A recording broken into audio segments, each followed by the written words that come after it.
leemos en la palabra de Dios y les invito a buscar en Génesis capítulo 2, desde el versículo 1. Voy a leer solo una porción breve y luego voy a ir leyendo según predique.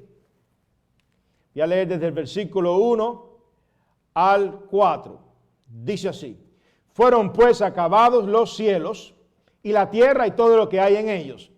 El séptimo día concluyó Dios la obra que hizo y reposó el séptimo día de todo cuanto había hecho. Entonces bendijo Dios el séptimo día y lo santificó, porque en él reposó de toda la obra que había hecho en la creación. Estos son los orígenes de los cielos y de la tierra cuando fueron creados. Este versículo 4 que dice estos son los orígenes aparece en varias ocasiones en Génesis. Y muchos dividen el libro de Génesis de acuerdo a esta expresión. Estos son los orígenes de los cielos y la tierra, los orígenes de las familias, de las generaciones. Y de hecho, sospechamos que quizás por eso es que le pusieron al libro de Génesis, que es principio, según la Septuaginta en griego, en hebreo, Bereshit. Sospechamos que esta es la división, eso menos dicen muchos, sospechamos. Son orígenes. Y eso es lo que es Génesis, son orígenes de las cosas. Y estamos hablando de los orígenes de la familia y el entendimiento de la teología de la familia. Y dicho esto, les voy a invitar a un versículo sencillo para que lo marquen en sus Biblias. Génesis 2:27. Va a ser el punto central, aunque vamos a anotar todo el capítulo. Y creó Dios al hombre a su imagen,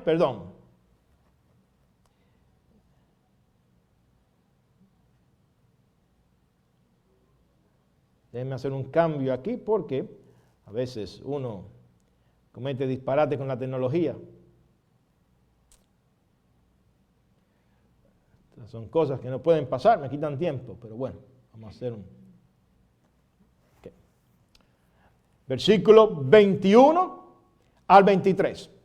Entonces Jehová Dios hizo caer un sueño profundo sobre Adán y mientras éste dormía, tomó una de sus costillas y cerró la carne en su lugar. De la costilla que Jehová Dios tomó del hombre, hizo una mujer y la trajo al hombre. Dijo entonces a Adán, estas fueron sus palabras, y el hombre habló. Ahí hubo silencio, este hombre habló, por primera vez. Esta sí que es hueso de mis huesos y carne de mi carne. Será llamada mujer porque del hombre fue tomada. Comienzo con este texto, que es en sí el último de la serie, del sermón. Y la razón por la cual lo hago es porque ahí se habla de una expresión que expresa algo que dice este hombre, Adán, el primer hombre, para decir la unión que tenía él con aquella mujer que Dios le trajo. Y lo hizo diciendo que esta es hueso y carne de mi carne, hueso de mis huesos y carne de mi carne. Y quiero despegar con esta línea porque eso es lo que es el matrimonio. Y hablando y enseñando de la teología del matrimonio, de la familia, para los matrimonios y para los solteros que escuchan en un futuro, pues esta ha de ser la mentalidad. Pararse un día y decir, esta ha de ser. Hueso de mis huesos es ella y carne de mi carne. Me complementa. Y la mujer va a decir algo que voy a decir más adelante. Y yo voy a ser su ayuda idónea. Porque yo soy entonces, y que adopte las palabras de Adán, porque yo soy hueso de sus huesos y carne de su carne. Esa es la meta. Ese es el propósito, ese es el enfoque. Y por supuesto lo hago así porque la teología es el fundamento y Jesucristo es el fundamento. Y 1 Corintios 3:11, como estamos diciendo, es la base de todo porque nadie puede poner otro fundamento que el que está puesto, el cual es Jesucristo. Y como veremos, la teología de la familia, de los matrimonios, tiene que ver con Jesucristo. Porque Jesucristo es el último Adán. Es el que nuestro Dios nos dio para restaurar, reconstruir la humanidad. Este Adán perfecto, Jesucristo, cuya esposa es la iglesia. No solo la esposa, también se le llama amante, su novia, su prometida. Así de especial es. Así que miren el alcance teológico y todo lo hacemos mirando a Cristo si queremos entender esta teología. Señor, ayúdanos para que continuemos entendiendo esta hermosa teología de la familia, del matrimonio, y que la hagamos nuestra en nuestros hogares, en nuestras familias. Es difícil, Señor, porque a veces no nos gusta, a veces nos molesta, a veces queremos arrancar páginas y párrafos de tu Biblia, pero tú nos has dado esta palabra completa. Queremos, Señor, que nos enseñes. En el nombre de Jesús. Amén. Estamos exponiendo esta teología con principios. De hecho, la semana pasada expusimos el principio de la creación. Eso es para entender la familia bíblica, en el cual Dios es el creador de todo cuanto existe, incluyendo el matrimonio. Y ese principio teológico es clave para que nosotros podamos depender de Dios como el creador de nuestra familia, de nuestro matrimonio. Esto va hasta Génesis. Si usted trata de construir su matrimonio, de mantener su familia, usted se va a agostar, su familia va a quebrar y usted va a terminar divorciado y su esposa va destruida, devastados todos, porque tiene que ser nuestro Dios, que Él es el que edifica la casa, como dijimos ya en un sermón anterior a todo esto. Hablamos del principio número 2, el cual es el principio del orden de Dios. En este principio Dios crea al hombre. Hay un género específico, varón y hembra. Y el matrimonio está formado por un varón y una hembra y punto. Esto no es negociable y es importante recordar esto en la teología para vergüenza nuestra. En esta época hay que recordar esto. El principio número 3 es el principio de Dios o del propósito de Dios. Dios tiene sus propósitos con un matrimonio. Sí, con el matrimonio original era multiplicarse, si se acuerdan, y Dios quiere que nosotros seamos también o sigamos ese principio de bendición, de multiplicación, y no significa que hay que tener hijos y 1 millón de hijos. No, Dios bendice de muchas maneras. Esto es importante por la época en que estamos. Hay personas que no tienen hijos, Dios también da bendición en ese matrimonio. Lo importante es el principio de que no puede estar estancado sin crecer ese matrimonio. Crecer en bendiciones de gozo, de amor, de respeto mutuo, etc. También vimos el principio de la provisión de Dios, que se enseña claramente en Génesis capítulo 1. Dios es el que da la provisión a un matrimonio, y esto es clave en esta época, precisamente esta época difícil de pandemia, o como le quieran llamar. Es difícil vivir a veces dependiendo de Dios, porque las situaciones son serias. Siempre me gusta recordar que hay que orar por nuestros miembros de las iglesias enfermos, porque es serio cuando se enferman y no pueden trabajar, los biles siguen llegando, las compañías no les interesa sin ningún amor, ponen arreglos según ellos por la época de pandemia, pero al final, como decimos en el ajedrez, te dicen jaque mate, mueven sus fichas y a pagar y no hay arreglo. Y hoy continuamos estos principios, pero para empezar hoy vamos al principio del papel del hombre, el cual es como vigilante del jardín. Y vamos a ir hablando de varios principios. Hoy pienso, ustedes tienen ahí en el apunte pastoral 3, yo voy a predicar de solo 2. Y el miércoles el tercero, porque así cumplimos el tiempo como yo estoy proponiéndome a mí en el nombre del Señor. Así que para entender que es un hogar cristiano, hay que entender, o una familia bíblica, o un matrimonio cristiano, hay que entender este concepto del papel del hombre en el hogar. Él es el hombre vigilante. Él es el trabajador. Él es la persona que Dios le ha dado un trabajo. Él es el que Dios le ha dado una misión, una encomienda. Y comenzamos leyendo Génesis capítulo 2. Y nos llama la atención que supuestamente Dios terminó de crear en Génesis capítulo 1. Y esto tengo que decirlo por los jóvenes, porque en cada cosa hay que hablarle a todas las generaciones. Por allí andan diciendo que aquí hay una contradicción bíblica. Hay dos creaciones. Génesis capítulo 1 una creación y Génesis capítulo 2 es otra creación. Eso no es verdad. Algunos se atreven a decir que hay una segunda creación porque en la primera, y esto lo digo por los jóvenes porque sé que están escuchando mucha mitología tonta que no es nueva, existe hace cientos de años, pero que está resurgiendo. Que Adán estuvo casado con una tal Lili y que luego, como todo fue un fracaso, Dios le dio a Eva. Y hay muchos movimientos extraños y quiero tomar estos segundos para decirlo porque yo sé que hay jóvenes que escuchan, miran YouTube, que es nuestra competencia, nos compite con los predicadores, porque hay mucha bobería, mucha basura, y luego cuestionan la teología correcta. Claro, porque hay que tener seguidores y hay que vender el producto. Pero no es así. Todo el capítulo 1 de Génesis y 2 son un paquete de una sola creación, un Dios que creó. Hay detalles que no entendemos y siempre me gusta recordar la expresión de Galileo Galilei cuando él dijo, o sea, en el juicio, él escribió una carta y en esa carta hay una expresión muy interesante donde él dice, la Biblia no nos dice cómo es el cielo, refiriéndose a las estrellas, los planetas, todo, porque querían matarlo por su manera de pensar. Y él dijo, le añadió, la Biblia lo que nos dice es y nos enseña es cómo ir al cielo. Y esta aclaración es buena. Génesis no nos da un detalle científico de muchas cosas que queremos buscar. No están allí. Y está bien, no hay problema. Génesis capítulo 1, por ejemplo, comienza que en el principio creó Dios los cielos y la tierra estaba desorganizada o desordenada y vacía.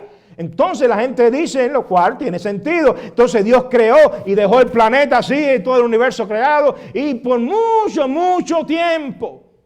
Un tiempo que ni se puede definir porque no había el sol, no conocemos las horas, no se conocían las horas. Y luego después él vino y puso orden. Eso está también una interpretación que se desprende de ahí, no se puede negar.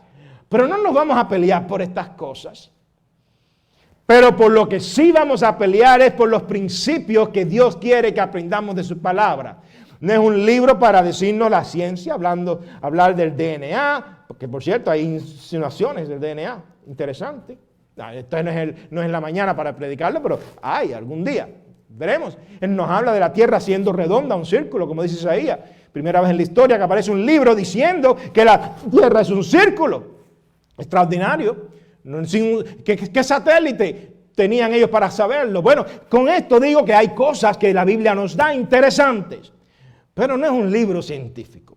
Y digo esto para recordar que ahora cuando hablamos de la familia y del matrimonio, no es un libro científico que nos va a decir cada pasito, pero sí nos da principios que no son cuestionables y no son negociables, como este primero para hoy. El hombre ha sido puesto en la familia como el jardinero, como el que cuida la familia, como el que cuida el hogar. Y ese principio lo enseña toda la Biblia. El Nuevo Testamento lo enfoca de una manera súper extraordinaria, pero lo veremos más adelante en otros sermones, porque solo quiero tocar esto del Antiguo Testamento por el momento.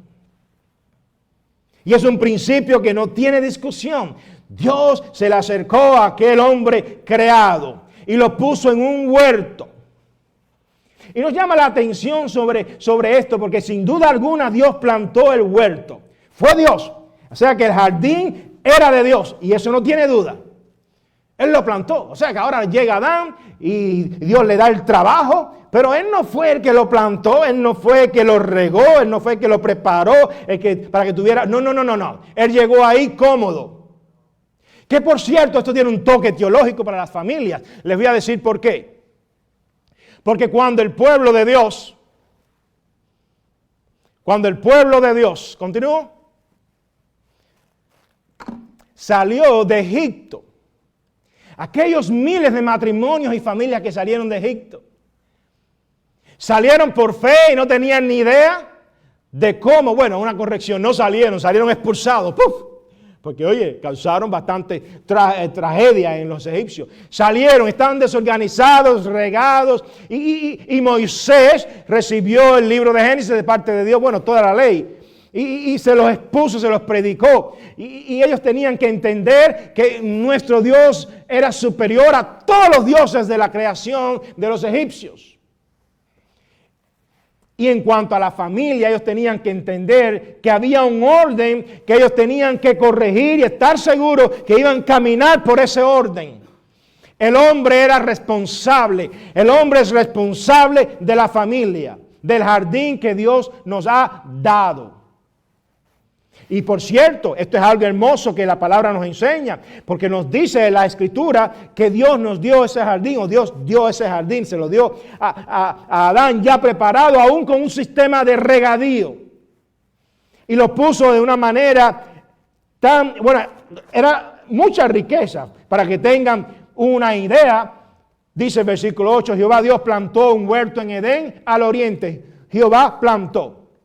Y puso allí al hombre que fue formado e hizo Jehová Dios nacer de la tierra todo árbol. Él hizo nacer de la tierra. Lo plantó, hizo nacer. El hombre no hizo nada, Adán no hizo nada. Y esto nos lleva a pensar cada vez más en el principio de que nosotros los hombres casados somos bendecidos por Dios. Y si pensamos que por nuestra cara bonita o por ser tites elegantes pueden conseguir una mujer y una muchacha bonita al estilo nosotros como latinos y macho man y podemos conseguir cualquier mujer, están equivocados porque la mujer, la esposa es un don de Dios. Por cierto, Proverbio enseña esto. Basado en la teología que el pueblo de Dios tenía que entender. Dios es el que da las esposas y esto es un principio clave. Y esto tiene un toque práctico, porque ¿qué hacemos nosotros con lo que Dios nos da? Eso es un principio para la familia. ¿Cómo tratamos nosotros a ese ser que Dios nos ha dado? ¿No te lo ganaste? No, fue Dios. Dice el pasaje que también Dios puso allí toda cosa deliciosa a la vista, planta, árbol, bueno para comer, también el árbol de la vida en medio del huerto y el árbol del conocimiento del bien y del mal. Y salía del Edén un río para que regara el huerto y de allí repartían 4 brazos. Un río era el famoso Pisón, el que rodea toda la tierra de Jabel, ahí donde hay oro. Noten el detalle de Génesis, había oro en el lugar que Dios puso y plantó el jardín.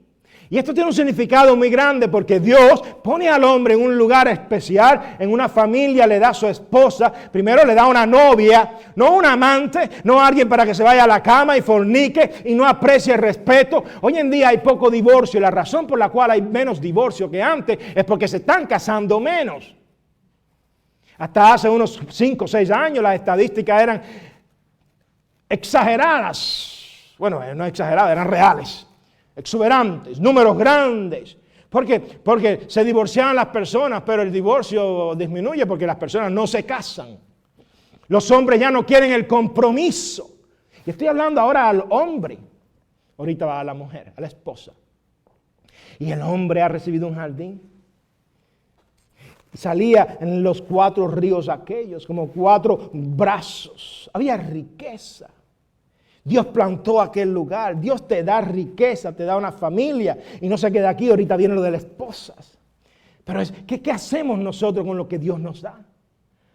¿Qué hacemos los hombres con lo que Dios nos da? ¿Nos entretenemos a jugar Nintendo? Saben que los hombres de más de 30 y pico de años, es más, los hombres como de mi edad, de mi generación de 50 años, son los que, con ellos, cuando eran jóvenes, son los que creció la compañía de Nintendo, y ellos son los que desarrollaron esos juegos. Y éramos los clientes mayores. Y hasta hoy en día yo conozco a alguien que tiene una colección y él me contaba que había gastado más de $30,000. Esto es una ciudad de los Estados Unidos. En otro lugar, una persona anglosajona me contaba cómo había gastado más de $30,000 en juegos. Eso es asombroso. El hombre quiere refugiarse en juegos. quiere refugiarse en juegos de pelota, en juegos de baloncesto, en cuánta cosa hay, cuando Dios le ha dado un jardín y no lo quiere cuidar, no quiere trabajar en él. Así que ya comiencen a notar lo importante que es esta teología para nuestras vidas. Escuché, hace días, escuchamos a un político citar Isaías 6:8, cuando dice: después oí la voz del Señor que decía: ¿a quién enviaré y quién irá por nosotros? Entonces respondí yo: heme aquí, envíame a mí. Algo patético, porque utilizó la palabra de Dios para hablarle a las tropas norteamericanas. Nosotros los capellanes que queremos siempre, en parte de nuestro trabajo, es animar a las tropas, y siempre a los Marines, y darles ánimo y estímulo. Come on, you can do it, don't give up. What do you need? What can we do for you? ¿Qué podemos hacer por ti? Let's pray, let's read the Bible, vamos a leer la Biblia. Remember Psalms 23, recuérdate del Salmo 23, y los animamos. Pero cuando vienen a citar un pasaje como este, hay que tener cuidado. Porque Dios quiere enviar hombres también a sus hogares. Porque ahí hay un enemigo que quiere destruir, y por ahí comienza la destrucción del país, de las naciones. Oh, mujeres que escuchan esto también es bueno que ustedes lo sepan. Nunca minimicen a sus esposos. Ellos son los que han sido dados por Dios para cuidar, para proveer. Pero claro, ustedes no quieran abusar ahora. Bueno, si él es el que tiene que proveer, yo quiero un vestido caro. No. Eso es pecado, eso es vanidad. ¿Por qué ponerle ese peso? Si tú misma tienes hijos que te molesta cuando quieres zapatos de $200, es un peso grande para ti. Lo mismo tú haces entonces con tu esposo. Vamos a pensar en lo importante que es esto en la aplicación de nuestras vidas. Dios le dio un trabajo a este hombre. Lo puso en un jardín. Dios lo contrató. Tomó pues Jehová a Dios al hombre y lo puso en el huerto del Edén para que lo labrara y lo cuidara. Dios quiere que cuidemos nuestro jardín. Y hay que trabajar. Me gusta lo que hizo, lo que hacían los teólogos puritanos, como John Bunyan, el escritor del Peregrino, y muchos de esa época, cuando asociaban el trabajo de Jesucristo por la iglesia con el trabajo del hombre. Juan 5:17, por ejemplo, era común cuando ellos lo recordaban, y Jesús les respondió: mi Padre hasta ahora trabaja y yo trabajo. Y en aquella época se aplicaba eso también así a las familias. Los que piensan que la consejería cristiana a los matrimonios es algo nuevo, eso es algo muy vanidoso y pretencioso. No es así. Aquellos grandes hombres de Dios se sentaban con las familias y los matrimonios, porque habían problemas también, habían tabernas, y los hombres se iban a beber y gastaban el dinero. Ustedes piensan que los problemas matrimoniales son nuevos, no son viejos. Y ellos les decían: como Jesús trabajaba, y él decía que como su padre trabajaba, él también trabajaba. Ustedes, hombres de Dios, trabajen por sus familias también. Tienen una misión. Dios les dio también un orden, o un mandato de obediencia al hombre. Dice el pasaje en el versículo 16: y mandó Jehová a Dios al hombre diciendo: de todo árbol del huerto podrás comer, pero del árbol del conocimiento del bien y del mal no comerás, porque el día que de él comas ciertamente morirás. Pero noten la expresión: y mandó Jehová Dios al hombre. Yo no voy a enfatizar la segunda parte del versículo y el versículo 17, porque en 2 sermones más veremos al fin qué pasó, cómo violaron este pasaje. Pero sí quiero recordarle que hay un mandato de Dios al hombre aquí. ¿Y sabes cuál es el mandato? Sean obedientes.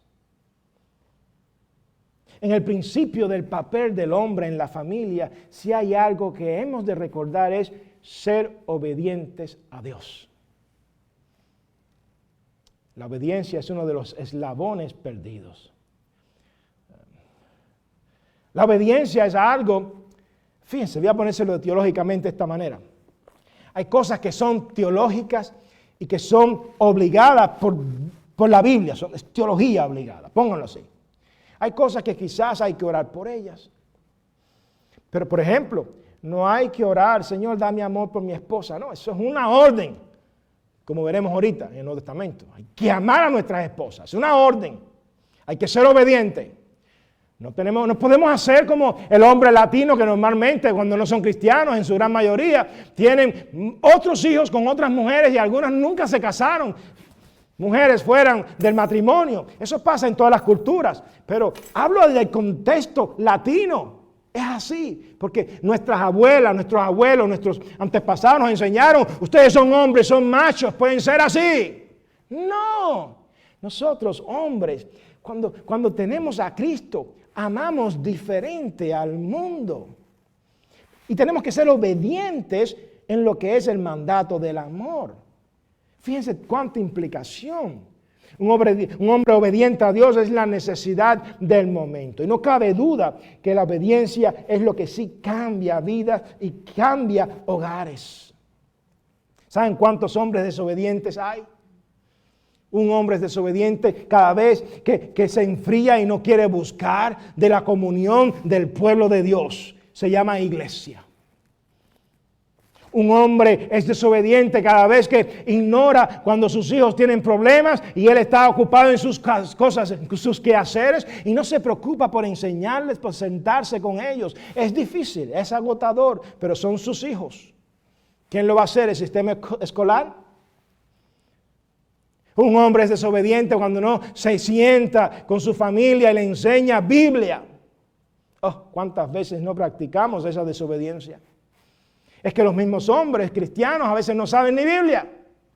Las mujeres saben más, vienen más a la iglesia, saben más de misiones y de evangelismo que los mismos hombres. Esa es la situación del momento en nuestro contexto latino. Yo soy un pastor latino en una congregación latina, estamos en un mundo latino, en la nación de los Estados Unidos y queremos exhortarles a que recuerden esto. La obediencia a Dios es necesaria para cuidar el jardín que Él nos da. Hace años prediqué, hace como 12 años, un sermón que se llama Hombres, no descuidemos o no perdamos nuestro Edén. Y la idea era algo parecido, que el hombre tenía que estar cuidando su jardín y cuando no lo hacía, lo perdía, lo cual le pasó a Adán. No voy a citar ese sermón, no voy a estar utilizando eso, pero sí quiero decir que este pasaje sin duda alguna nos recuerda lo que es la obediencia. ¿Por qué queremos nosotros para obedecer? Recuerden a Samuel, cuando dice ciertamente el obedecer es mejor que los sacrificios y el prestar atención a la palabra de Jehová, mejor que la grosura de los carneros. Dios no quiere tanto sacrificio. Misericordia quiero y no sacrificio. Es uno de los versículos claves de la doctrina de la gracia. No es la religiosidad. No es el andar elegante y venir a la iglesia y sentarse. No, eso lo hace hasta el diablo. Es ser un hombre que cuida a la familia y teológicamente la cuida, la protege, la enseña. ¿Cómo es posible que las mujeres tienen más respuestas bíblicas a los hijos actualmente en los últimos tiempos que los mismos hombres? Les voy a decir por qué. Porque están desobedeciendo que ellos son los encargados del jardín. Fíjense, la palabra husband en inglés tiene su origen en la palabra jardinero. No sé si habían escuchado eso. Si se lo buscan, la teología de la palabra tiene que ver con jardinero. El origen, o sea, valga la redundancia, el origen original de donde viene la palabra husband en inglés tiene que ver con un origen de jardinería.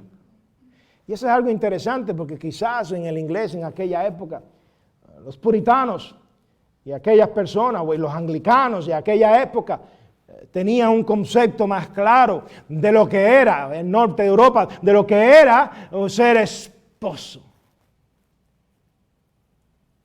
Ellos dicen que era la mezcla de jardinería con un convenio, un pacto, algo así. Bueno, todas esas cosas son debatibles en el idioma, pero es muy interesante. Así que, hombres de Dios, en esta mañana, ¿qué hace usted? Queremos una mujer idónea, como veremos en un rato, ya en unos minuticos. Pero, ¿qué hacemos nosotros? ¿Qué hacemos nosotros por ese jardín que Dios nos ha dado, por esa esposa? Yo te voy a sugerir al menos un toque de Nuevo Testamento, porque queremos que las mujeres sean sujetas, como enseña la Biblia. Y tenemos la excusa bíblica que nos amen y que sean sujetas a nosotros como al Señor. Pero se nos habla bien claro que el marido tiene que amar a su mujer, a su esposa, como Cristo amó a la iglesia hasta el punto de morir por ella. Y eso es cuidar una familia.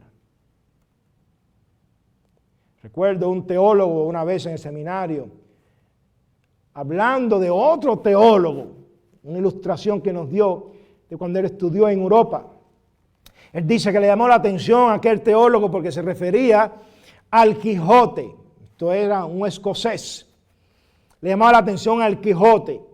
Su afán era cuidar a Dulcinea y no importa lo que fuera la situación, la circunstancia, lo de él era todo Dulcinea. Y quizás así es Cristo, cuidando a Dulcinea, decía él. Y quizás así tendremos que ser nosotros hasta el punto de lucir como locos, luchando con molinos que parecen gigantes, no importa lo que sea, porque hay que cuidar nuestra familia. Ese es el reto que aparece en Génesis, capítulo 2. Y si usted no lo ve, espérame leer más versículos bíblicos, porque el tiempo apremia y quiero decirle algo a las esposas. ¿Y qué decirle a las esposas? El segundo principio. El hombre ha sido puesto como jardinero, como el labrador, como el que cuida el hogar. Y no he tocado tanta teología como quería por el tiempo, pero es una imitación, es una tipología de Cristo. Cristo, el gran labrador, el gran jardinero, el gran protector, el que cuida la viña del Señor. Como nadie más, como nunca, como nadie. Ese es el hombre. Pero ¿y la mujer qué es? Bueno, para entender qué es un hogar o una familia bíblica, tenemos que entender entonces otra cosita relacionada con la pareja. Y ahora la mujer. La mujer es la ayudante idónea del vigilante. Un vigilante puede estar solo, bien equipado con armas. Sí, puede. Puede estar protegido con sistemas de satélites si está cuidando una tropa. Puede hacer de todo, con sistemas de seguridad y de noche con espejuelos de visión y todo muy preparado. Pero no hay nada mejor como la persona que está al lado. No, tiene que estar con alguien más, aunque esté con toda la tecnología del mundo, aunque tenga los mejores equipos de guerra y de fuego, las mejores armas, no importa, tiene que tener a alguien al lado. Los policías siempre me llama la atención que trabajan en pareja. Cuando estaba en asuntos de prevención criminal hace años con capellanes, recuerdo, siempre me llamaba la atención los patrulleros que andaban en pareja. En sus operaciones tenían que entrar y en sus entrenamientos cuidando sus espaldas. Tenían que andar literalmente y se cumplía ahí con 4 ojos, 2 de uno y 2 del otro, mirando para todos lados. Porque había que, en la prevención de los criminal, estamos hablando a veces con un sistema de mentalidad vamos a decir que es, sucio. Se puede esperar cualquier cosa. Y tienen que cuidarse los 2 policías constantemente. Y básicamente pudiéramos decir que el Señor se dio cuenta, hizo un assessment, una evaluación de que el hombre necesitaba ayuda. Dice el pasaje, versículo 18, después dijo Jehová Dios, no es bueno que el hombre esté solo, le haré ayuda idónea para él. O sea, lo puso en el jardín ya preparadito. Lo puso en una especie de Canaán. Aquella primera generación del pueblo de Dios cuando leía Génesis sabía lo que estaban leyendo. Dios quiere que estemos listos para cuidar nuestra Canaán porque ahí vamos a llegar. Ellos tenían una aplicación tremenda en aquella mentalidad judía y hebrea de esa época, aquella aplicación de la palabra de Dios, es muy parecida hoy en día. Pero Dios vio que no es bueno. Nos llama la atención que dice que no es bueno, pero Dios, te equivocaste. Porque cuando tú creaste siempre dijiste, y vio Dios que era bueno, siempre dijiste que era bueno. Tú lo viste. Esto no tiene sentido. Pero es que Dios todo lo ve bueno. Cuando ve algo bueno, lo ve mejor todavía. Algo mejor que hay que hacer. Y Él notó que el hombre estaba triste. Bueno, yo no sé, pero suena bien. Estaba solo. No tenía ayuda para el trabajo que tenía que hacer. Y entonces Dios mismo se habló. Dijo Dios, no es bueno que el hombre esté solo. Ya sé. Le haré una ayuda idónea, ideal, perfecta. Esta es una palabra hebrea, por cierto, la que se traduce como idónea, muy interesante. Le haré algo que es único para él. Algo que no va a ser para más nadie, va a ser para él. Y de hecho esto nos lleva a un principio para la familia, porque Dios une a un esposo, a una esposa, a un hombre y una mujer, y ella es la ideal, la perfecta para él y viceversa. Hollywood ha corrompido lo que es el concepto de amor.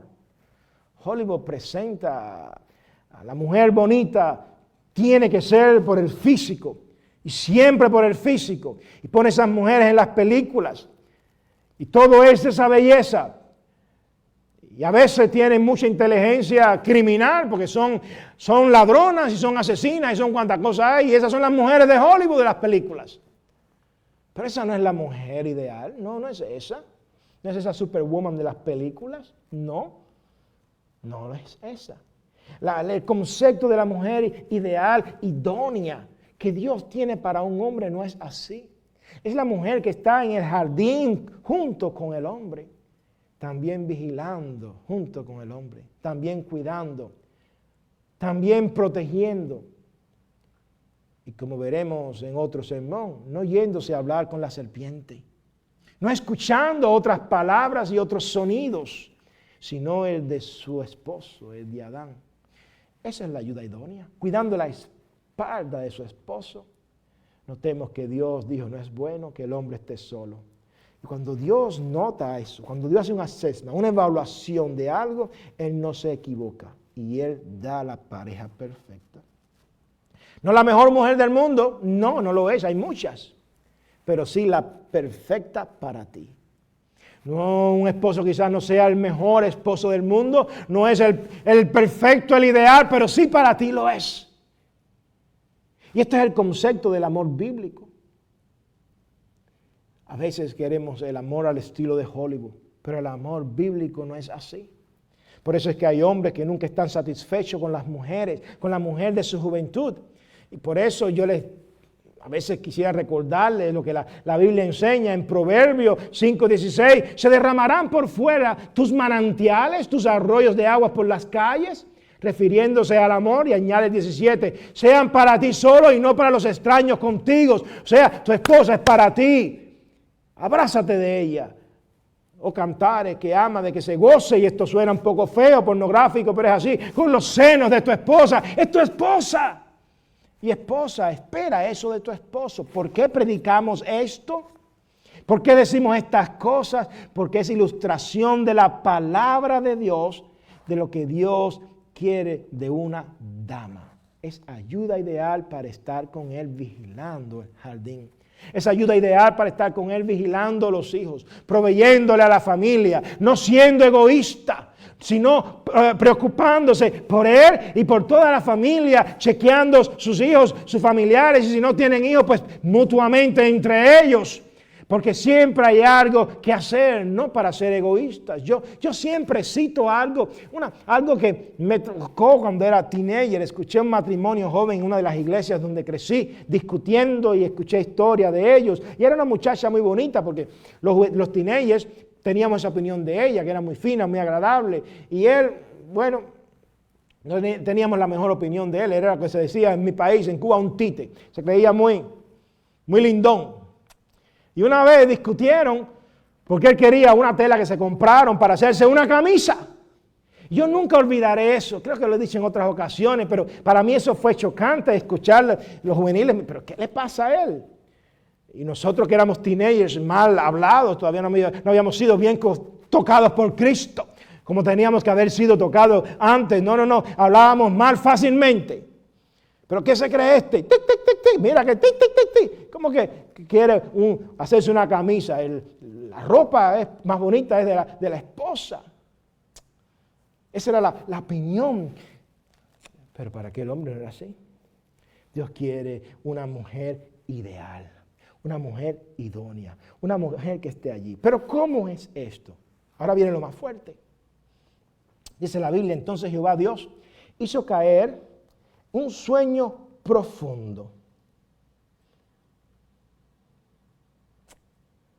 Esa palabra muchos se detienen en ella cuando dicen sueño profundo para decir que Dios hizo que el hombre durmiera y luego que despertó ya no era el mismo. Eso suena interesante. Pero aquí lo que vemos es algo más profundo. Y es que la creación de la mujer nos da el mensaje de que ella y el hombre se complementan mutuamente. Y la manera en que lo pone, se los voy a contar. La palabra costilla no está aquí en el hebreo. No. Muchos traducen la palabra esta como costilla. No, pero literalmente significa lado. Lado. No me acusen de hereje. Ni en internet ni en ningún lado. Si usted antes de acusar, haga investigación, pregunta a personas que conozcan el hebreo. Y así. A veces somos fáciles para hablar. Y lo que tenemos que hacer es primero fáciles, rápidos para escudriñar las Escrituras. Esto es más fuerte de lo que la tradición nos ha dicho. Es que casi que reducir a la mujer a costilla es una falta de respeto. Porque el hombre, habló bien claro, no es una costilla, no es un hueso, es hueso de mis huesos y carne de mi carne. Un momentico, eso concuerda con el origen de la palabra, no es, o del texto. No es solo hueso, no lo es, no. La palabra significa costado o lado. De hecho, también significa cámara en algunas traducciones, en muchas, algunas no, como 20 y pico de veces o 10 y pico de veces, la palabra esa se traduce como cámara. Las cámaras de rey es la palabra, las cámaras de rey, cuando la Biblia lo habla en Proverbios y en Cantar, en Eclesiastés y del rey David, etc. Las cámaras del templo, esos lugares, ahí no ponen las costillas del templo, las costillas del palacio, no, es cámara. ¿Por qué? Porque es un espacio, es un lado. Pero por alguna razón, King James, ya la versión en inglés, o Reina y Valera, Casidoro de Reina y Cipriano de Valera, pusieron costilla. Ellos eran buenos eruditos.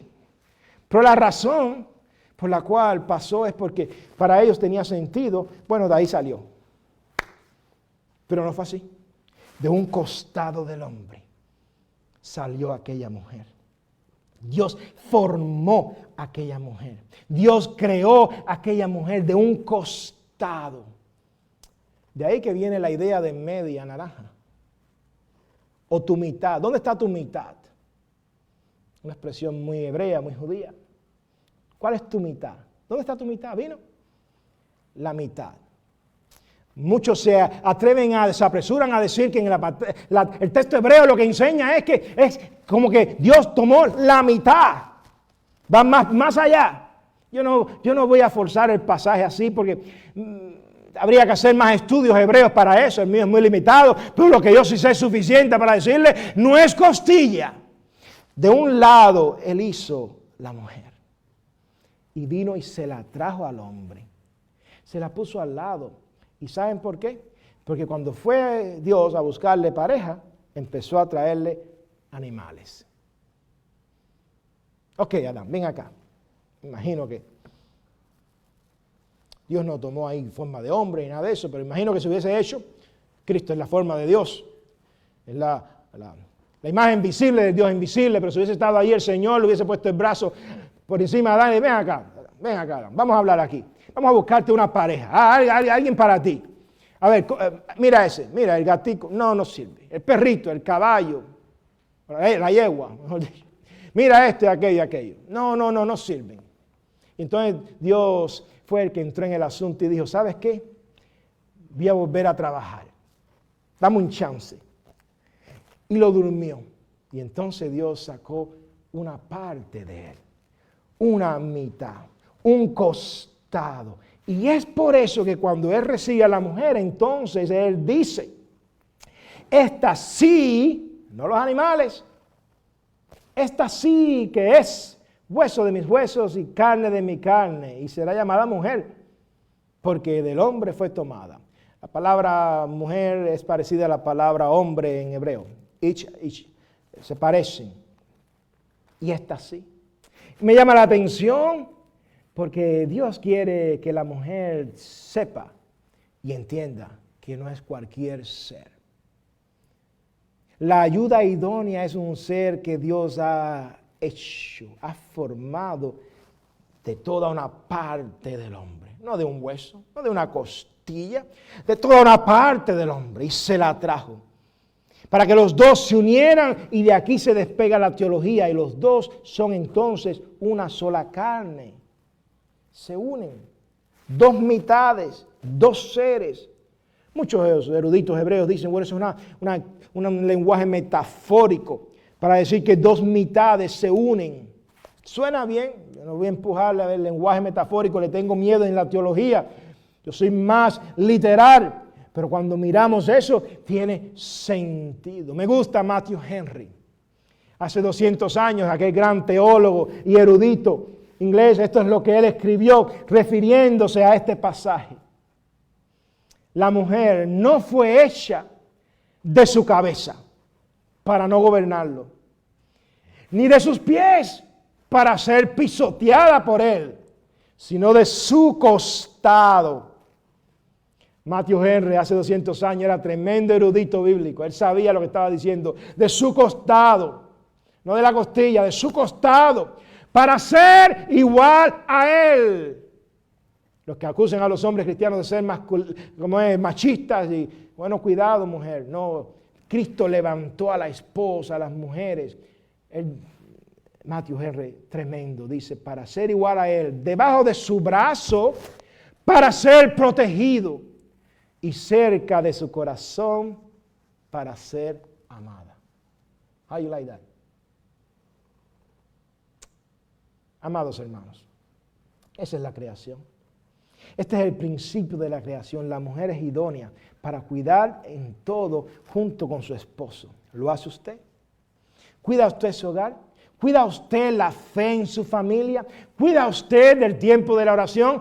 Usted sabe que cuando los hombres no practicamos el tiempo de oración con la familia, las mujeres, mi esposa me lo recuerda a veces y es como debe de ser. Si el hombre, por tonto, por ocupado en la viña del Señor, se le olvida al Señor mismo, pues entonces la esposa le dice, el culto de oración, ¿cuándo es? ¿Qué hacemos nosotros? Estoy enfatizando esto últimamente porque nos damos cuenta que si no participamos en grupos de oración, pues al menos tenga algo con su familia. Y dígaselo al pastor o a su grupo familiar y de célula para que todos sepan, están en comunión. No están con nosotros ahora, pero siguen en comunión. Están con nosotros en el Espíritu. Y eso es lo que puede hacer una mujer. Oh, mujer. ¿Tú quieres ser una ayuda idónea? Pues trabaja para cuidar el jardín de tu hogar con tu esposo. Y quiera Dios que esta teología, estas dos enseñanzas, estos dos principios, el principio de que el hombre es el que cuida, el jardinero, labrador de un lugar especial que Dios dio. Y el segundo principio de hoy, que la mujer es la ayuda ideal, idónea, perfecta para trabajar con Él. Quiera Dios que esto nos haga mejores equipos, porque esto es lo que la Biblia enseña. Y esto es lo que va a hacer que su esposo diga, por cierto, como Adán, ella es especial.